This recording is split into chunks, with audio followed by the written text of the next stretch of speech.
안녕하세요 여러분. 3월 23일 수요일날 수요예배와 매일기도와 연합해서 드리기로 하겠습니다.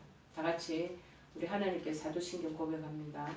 전능하사 천지를 만드신 하나님 아버지를 내가 믿사오며 그 아들 우리 주 예수 그리스도를 믿사오니 이는 성령으로 잉태하사 동정녀 마리아에게 나시고 본디오 빌라도에게 고난을 받으사 십자가에 못 박혀 죽으시고 장사한 지 사흘 만에 죽은 자 가운데서 다시 살아나시니 하늘에 오르사 전능하신 하나님 우편에 앉아 계시다가 저리로서 사는 자와 죽은 자를 심판하러 오시리라. 성령을 믿사오며 거룩한 공예와 성도가 서로 교통하는 것과 죄를 사하여 주시는 것과 몸이 다시 사는 것과 영원히 사는 것을 믿사옵나이다. 아멘. 오늘 하나님께서 저희들에게 주시는 말씀은 이사야서 구약성경 18장 4절에서 7절 말씀입니다. 구약성경 이사야서 18장 4절에서 7절, 페이지수로는 987쪽입니다. 이사야서 18장 4절에서 7절 말씀 다 찾으신 줄 알고 봉독합니다. 여호와께서 내게 이르시되 내가 나의 처소에서 조용히 감찰하니 째에는 일광 같고 가을 더위에 음모 같도다. 추수하기 전에 꽃이 떨어지고 포도가 맺혀 익어갈 때 내가 낫으로 그 연한 가지를 베며 퍼진 가지를 찍어버려서 산의 독수리들과 땅의 들짐승들에게 던져주리니 산의 독수리들이 그것으로 여름을 지나며 땅의 들짐승들이 다 그것으로 겨울을 지내리라 하셨습니다. 그때 강들이 흘러 나누인 나라에 장대하고 준수한 백성 곧 시초부터 두려움이 되며 강성하여 대적을 밟는 백성이 만군의 여호와께 드릴 예물을 가지고 만군의 여호와의 이름을 두신 곳 시온산에 이르리라. 아멘. 악인에 대한 필연적인 심판이라는 말씀입니다. 악인에 대한 필연적인 심판. 어느 수도원에 훌륭한 선생님이 계셨습니다. 많은 제자들 중에 특히 한 아이를 지극히 사랑하셨습니다. 그러니 다름없이 대자들이 그 아이를 시기하고 질투했으면 말할 것도 없을 것입니다. 이것을 아는 스승님이 어느 날 제자들을 모두 불러 모아놓고 숙제를 했습니다. 너희들 아무도 안 보는 곳에 가서 이 새를 죽여서 가져오느라. 절대 아무도 보아서는 안 된다. 라고 말하면서 작은 새를 한 마리씩 제자들에게 다 나눠주었던 것입니다. 제자들은 아이고 선생님이 이렇게 쉬운 문제를 낸 것에 대해서 굉장히 의아해하며 모두들 단번에 새를 죽여서 가지고 왔습니다. 그런데 스승이 유독이 사랑했던 그 아이는 해질녘이 되어도 돌아오지를 않는 것. 한참 뒤에 그 아이가 돌아오는데 손에는 그 새를 죽여가지고 와야 되는데 살아있는 새가 그대로 딱 손에 들려있는 것이 아니겠습니까? 그 아이는 그 새를 스승에게 이렇게 내밀면서 이렇게 말을 했다고 합니다. 선생님, 아무도 안 보는 곳에 새를 죽이라고 하셨는데요. 제가 아무리 찾아봐도 그런 곳이 없었어요. 어디에는 하나님이 다 보고 계셨거든요. 그래서 새를 죽일 수가 없었어요. 자, 이렇게 답변을 했습니다. 자, 우리는 이렇듯 때로 무슨 일을 할 때 아무도 보고 있지 않다고 착각할 때가 우리에게 많다라는 것입니다. 그래서 죄를 짓게도 되는 것 같습니다. 아무도 안 보니 나 혼자서 이렇게 움쩍달싹하게 내가 이 일을 저지르면 또 이렇게 하면 아무도 지도 새도 모를 거야. 그렇게 하지만 하나님은 불꽃 같은 눈동자로 지켜보신다는 걸 잊어버린 거예요. 그러나 무소부지하신 장소를 불가하고 어느 곳에 계시지 않는 분이 아니신 하나님의 손길은 피할 수가 없다라는 것입니다. 4절에 보니까 내가 나의 처소에서 종룡이 감찰하느니 째는 일광 같고 가을 더위에 음모 같도다. 이 구절은 하나님께서 일정한 한도 내에서 악인의 행포를 용납하시는 것을 보여주고 있습니다. 일정한 한도, 리밋 기간이 있는데 그 시간까지는 악인이 죄악을 저지른 거, 행포 부리는 거, 그거 봐주신다는 거. 그래서 이 부분은 뭐를 얘기합니까? 하나님께서 그 당시 남유다가 아수르에 의해서 잠시 동안 큰 고통 당하게 되는 것을 작정하셨고 이를 허용하셨다라는 것입니다. 이렇게 볼 때 하나님의 이 잠잠하신 그것은 무능력이나 이거 하나님 무관심하고는 구별된다는 것입니다. 병상에서 치료받고 있다가 치료가 잘 안 일어나고 계속 호전되는 기미가 없으면 하나님이 무심하게 생각될 때가 많습니다. 하나님이 내 지금 이 아픈 부분들에 대해서 귀담아 그리고 눈을 가지고 보시지 않고 귀 기울여 주시지 않구나, 침묵하시구나, 그렇게 생각할 때가 있다라는 거예요. 5절에서 확인되는 바와 같이 그런데 언제 개입할 것인지 개입의 적절한 시기를 기다리는 인내로 우리가 이해할 수 있어야 하는 것입니다.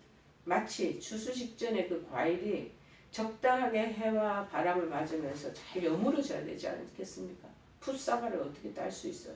그 사과가 햇빛을 더 봐야 되고 바람 맞이를 더 해야 되고 그렇게 할 때 더 빨갛게 무르익어져서 우리 농부들이 그 과실을 딸 수 있지 않겠습니까? 그래서 인내로서 지켜보는 이 기다리는 농부의 신분과 똑같다는 것이 하나님 마음이. 이런 식의 하나님의 역사 개입이 있다는 거예요. 비록 당시에 남유다인에게는 우리는 이렇게 엄청난 고통을 당하는데 하나님께서 계속 그 때가 차오를 때까지 기다리시는 게 견디기가 어렵겠죠. 자, 이것이 우리 잘못하면 하나님 포기하셨다라고 생각을 하는데 아니죠. 하나님의 기다림이라는 사실을 알아야 된다는 것입니다. 기다리신다는 거. 네가 언제까지 그렇게 악행을 저지르겠냐. 참고 내가 기다려 봐주마. 그러나 여기까지지 더 지나면 내가 가만히 있지 않는다라는 것을 암시하고 있지 않겠습니까? 경건한 남은 자들은 그래서 그 환난의 의미를 잘 묵상하며 이해할 수 있어야 한다는 것입니다. 그게 우리에게 큰 소망이 되고 위로가 되기 때문이죠. 이런 경우는 오늘날 우리 성도들에게 믿음의 가정, 실수와 실패에 또 그리고 여러 가지 질환에 그리고 감염 사태 이 상태에 있는 우리에게도 동일하게 적용이 되는 것입니다. 그래서 인내의 나무가 바로 소망의 열매를 맺게 된다는 것을 깨닫는 그런 기회로 삼아야 하겠습니다. 5절에 보면 포도가 맺혀 익어갈 때 가지를 찍어버린다. 이 언유법은 아수르가 남유다를 거의 함락하기 직전에 하나님의 징벌로 인해 몰락하게 될 것을 지금 의미하고 있다고 얘기합니다. 즉 아수르가 포도 열매가 익어감 같이 그의 이 남유다를 향한 그 진군, 군사적인 진보를 이루고 그 다음에 막 침범에 들어가는 것은 마치 성공적인 것처럼 보일 수 있으나 그 진군하는 그 열매를 추수하기 전에 하나님께서 개입하셔서 그들을 파멸시키실 것을 약속하고 계시는 것입니다. 한편 이거는 또 하나님께서 개입을 요구하시며 기다리신 까닭을 보여주는데요. 그것은 바로 악인들이 가장 번성할 때, 막 잘되고 모든 것이 부흥할 때 그들을 징벌하심으로 하나님 내가 이렇게 살아계신다는 것을 나타내 보이기 위함이라는 것입니다. 악인이 막 창천에 오르고 그 제약 가운데 했던 사람들이 완전히 피크를 오를 때 하나님께서 그때 징벌하고 심판하시는 게 보여야 야 하나님이 살아계시는구나 사람들이 그거를 인정하잖아요. 고개를 끄덕이게 되잖아요. 그렇게 할 때까지 하나님께서 끝까지 기다리시면서 최고의 죄에 이르를 때까지 보고 계신다는 것이죠. 이 보험 예언 선포의 직접적인 의도가 뭐냐? 그 당시 하나님께서 아수르의 너무나 행포가 심한 거예요. 포악한 행포가 그들의 의도대로 진행되도록 진행되는 것처럼 해주지만 그 진행되는 대로 방치하지 않으시겠다고 선언을 함으로써 이 이스라엘 남유다 백성들에게 큰 위로를 주기 위함이라고 말하고 있습니다. 따라서 우리 성도들은요. 악인들이 죄악이 아무리 이 세상에서 번영하고 그것이 이기는 것처럼 보인다 할지라도 노여하거나 낙담하지 말아야 된다는 거예요. 왜냐 하나님께서 반드시 작정하십니다. 날에 하나님의 타이밍이 있어요. 하나님이 작정하실 그 날에 그때에 최후의 열매를 꺾으심으로써 하나님께서 징벌하시기 때문이라는 것입니다. 자 6절에 산의 독수리들이 그것으로 가동하리라. 그러니까 아수르 군대가 하나님의 권능으로 멸망당해서 그러면 적군 속에서 죽게 되는 일이 굉장히 난무하게 펼쳐지잖아요. 그러면 죽음의 그 시체에 독수리떼가 막 들 거 아니에요. 그래서 들짐승도 막 들어 하이에나 같이 막 먹잇감으로 막 들어올 거 아니에요. 그래서 여름과 겨울 동안에 그들의 먹을 먹이가 될 것임을 지금 예언한 것입니다. 굉장히 무서운 일 아니겠습니까? 이는 아수르 군대의 분량이 상상할 수 없을 정도로 비참하고 처절하게 이루어질 것임을 암시해 주는 것이죠. 한편 이 본절은 궁극적으로는 아수르로 대표되는 악인의 비참한 종말이 어떻다라는 것을 보여주고 계시는 거죠. 시체를 독수리 떼가 와서 먹을 것이며 그 외에도 그들이 각종 들짐승들이 찾아와서 그 해 겨울을 이 먹이거리를 비축해 주갖고 먹을 수 있도록 해주겠다는 건 어떻게 된다는 것을 말씀하고 계시는 거죠. 한때 세상의 주인으로 군림하며 온갖 범죄와 부정을 일삼며 악인의 채우는 가장 비참한 치욕과 모욕을 받게 될 것임을 아수르 군대가 패해서 들짐승의 먹이가 될 것에 비유하고 묘사하고 있는 것입니다. 요새 우크라이나 사태가 나타나고 있지 않습니까?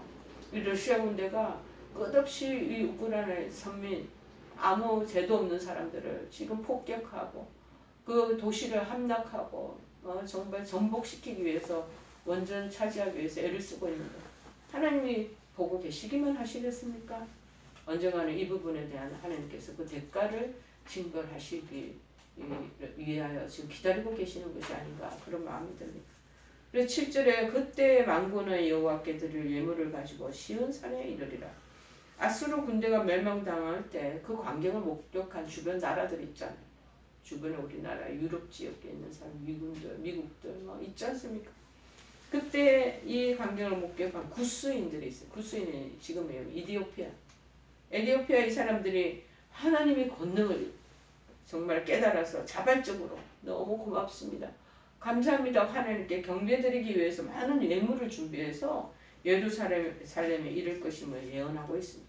그때 주변에 있는 이방 나라들이 예물을 준비해서 하나님이 진짜 살아계십니다. 저 악한 아수르가 무너지는 것을 하나님께서 보셨습니다.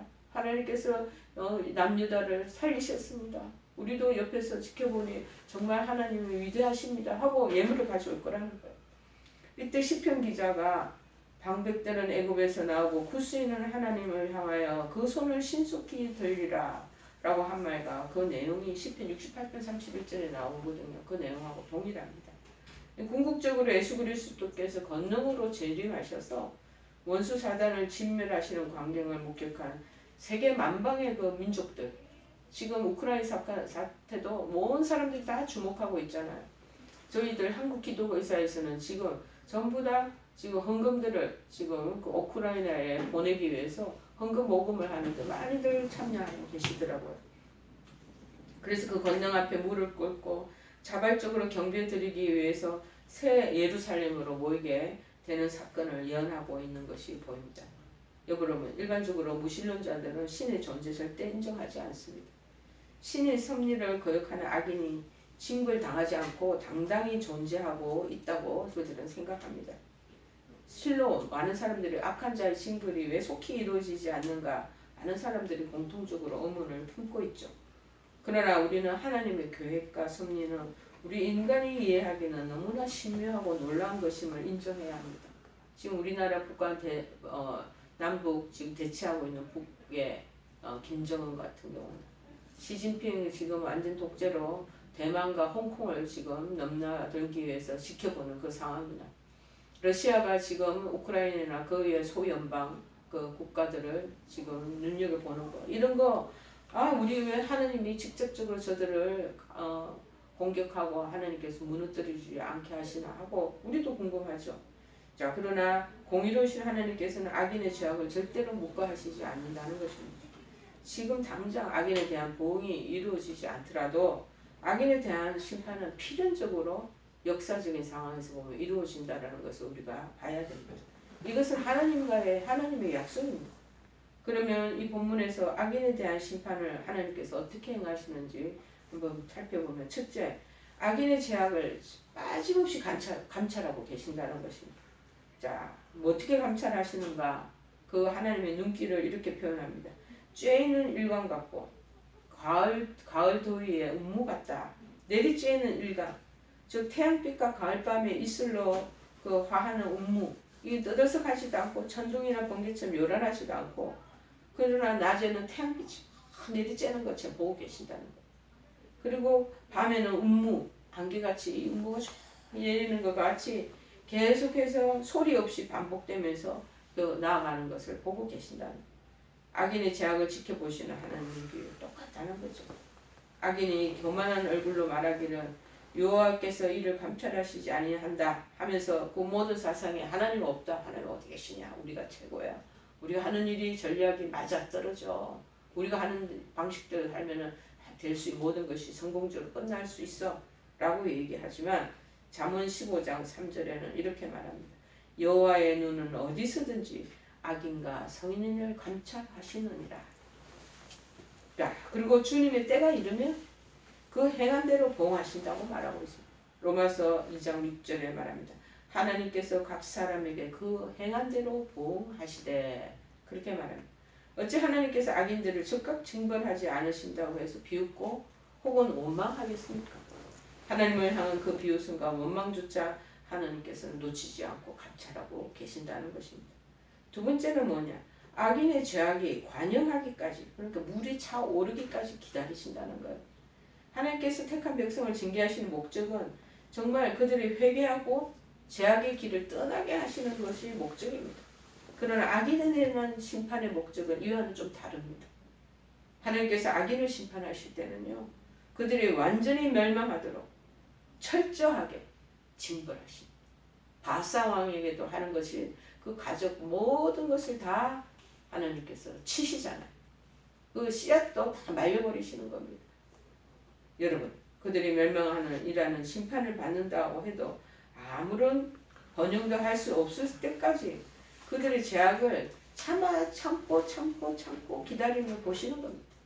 본문에서 하나님께서는 당시 건동지역을 휩쓸고 다니면서 온갖 악행을 저지른 마침내 남유다까지 넘보기 시작했더니 아수르를 조용히 감찰하고 있을 수다고 4절에 말씀하고 계시는 거예요.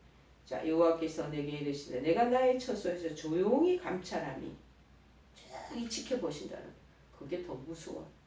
막 떠들썩하고 천둥번개처럼 와르르 컹컹 무서워라 이게 아니고 정말 태양의 낮에 빛같이 햇빛이 쨍쨍 쬐는 것 같이 밤에 이슬이 싹 그 안개 같은 것이 쫙 내리는 것 같이 보신다는 거예요. 그렇게 하겠다고 얘기하시잖아요. 자, 하나님은 조용히 기다리십니다. 그러나 그 기다림이 끝나고 악인들의 죄악이 완전히 피크에 오를 때, 관영할 때는 뜻이는 그 완전히 절정에 그때 하나님의 징벌이 무섭도록 처참하게 휘몰아칠 것을 말하고 있습니다. 그래서 전도서 8장 13절에 말합니다. 악인은 잘되지 못하며 장수하지 못하고 그날이 그림자와 같으리니 이는 하나님을 경외하지 아니함이니라. 장수하지도 못하고 잘되지도 못하고 그림자같이 싹 사라진다는 거죠. 셋째가 뭐냐? 때가 되면 악인의 죄악을 철저하게 보수하십니다. 성경은 하나님을 공의로우신 분으로 늘 소개하고 있잖아요. 그는 반석이시니 그가 하는 일이 완전하고 그의 모든 길이 정의롭고 진실하고 거짓이 없으신 하나님이시니 공의로우시고 바르시도다 하고 신명기 32장 4절에 말하고 있습니다. 하나님은 악인을 그 죄악에 따라 벌하십니다. 그리고 악인을 그 선한 행위에 따라 상 주시는 공의로운 심판관이십니다. 여러분, 창세기 19장 25절 뿐만 아니라 로마서 3장 5절 6절에도 언급하기를 그러나 우리 불의가 하나님의 의를 드러나게 하면 무슨 말 하리요? 내가 사람의 말하는 대로 말하노니 진노를 내리시는 하나님이 불의하시냐? 결코 그렇지 아니하니라. 만일 그러하면 하나님께서 어찌 세상을 심판하시리요? 하나님께서 공의롭게 심판하신다는 것입니다. 우리는 성경의 이 기록들을 통해서 하나님 당신을 대적하는 악인을 용납하지 않고 철저하게 징벌하시는 당신의 이 하나님 모습을 수없이 성경 여러 이곳에서 발견할 수 있습니다. 이러한 하나님의 공의로운 심판은 그리스도께서 재림하신 종말의 때, 마지막 하나님이 오시는 때가 있다. 이 종말이라고 얘기합니다. 종말의 때에 가장 확실하게 이루어진다고 얘기합니다. 그때 악인들이 저지른 죄악은 남김없이 드러날 것이고 그들이 변명할 수 없는 자신의 그 죄악을 행했던 그 증거로 인하여 입이 있으나 말을 못한 채 철저하게 그 값을 치르고야 말겠다고 오늘 본문의 말씀과 같이 얘기합니다. 여러분, 하나님께서 행하시는 일 가운데 우리가 이해할 수 있는 부분은 극히 작습니다. 얼마나 미세하게 우리가 하나님을 아는지 몰라. 자, 그러므로 어떤 고민에 처해져 있었을 때나 그럴 때 어떤 사람들은 이 질병의 이 어려움 속에 있을 때 하나님이 어디 계시냐 하고 하나님의 존재를 의심할 수가 있습니다. 또 그리고 하나님이 없다라고 부인할 수도 있습니다. 또 어떤 사람은 자신의 무지를 인정하고 오직 하나님이 계시니 나를 도우실 거야 하고 또 끝까지 기다리는 사람이 있을 줄 압니다. 여러분, 이 가운데 우리가 택할 길은 무엇이겠습니까? 악인들이 즉시 징벌을 당하지 않을 뿐만 아니라 온 세상의 권세를 다 차지한다 하여도 하나님 말씀에 기록된 바 그들의 궁극적인 멸망을 믿고 하나님께 택함 받은 자로서 합당한 삶을 사는 것, 그것이 바로 우리 성도들이 걸어가야 할 길이 아닌가 그런 마음이 듭니다. 여러분, 하나님은 공의롭지 못한 일을 하는 사람을 심판하시는 분이십니다. 그러나 하나님 뜻을 따라 사는 자에게는 하나님 놀라운 은총을 베풀어 주신다는 것을 기억하시고 우리는 늘 하나님의 그 뜻 안에 살아가는 인생인 것을 그것을 고백하며 하나님께 영광 돌리기를 간절히 축원해 드립니다. 우리 찬송가 357장 357장 찬송하시겠습니다.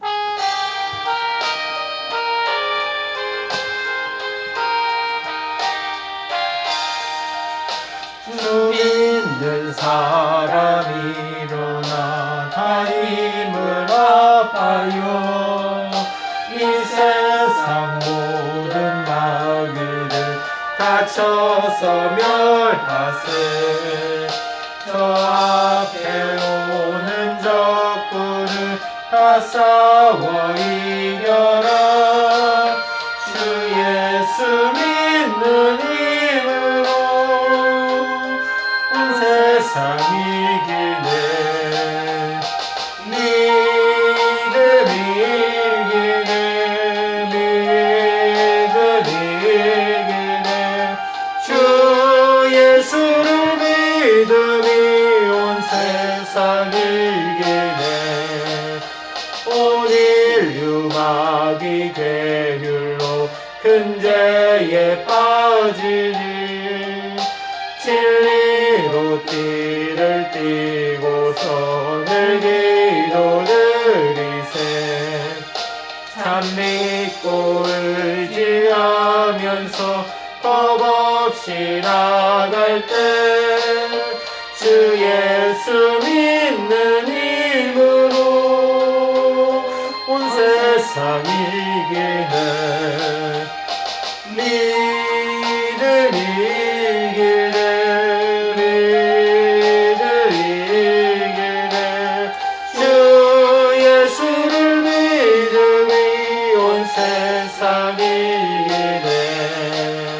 끝까지 이긴 자에게 흰 옷을 입히고 또 영생 복을 주시니 참 기쁜 일일세. 이 어두운 세상 지나서 저 천성 가도록 주 예수 믿는 힘으로 온 세상 이기네. 믿음이 이기네. 믿음이 이기네. 주 예수를 믿음이 온 세상 이기네. 우리 다 같이 주기도문으로 수요 예배 마치겠습니다. 하늘에 계신 우리 아버지여, 이름이 거룩히 여김을 받으시오며 나라의 임하옵시며 뜻이 하늘에서 이룬 것 같이 땅에서도 이루어지이다. 오늘날 우리에게 일용할 양식을 주옵시고 우리가 우리에게 죄 지은 자를 사하여 준 것 같이 우리의 죄를 사하여 주옵시고 우리를 시험에 들게 하지 마옵시고 다만 악에서 구하옵소서. 대개 나라와 권세와 영광이 아버지께 영원히 있사옵나이다. 아멘.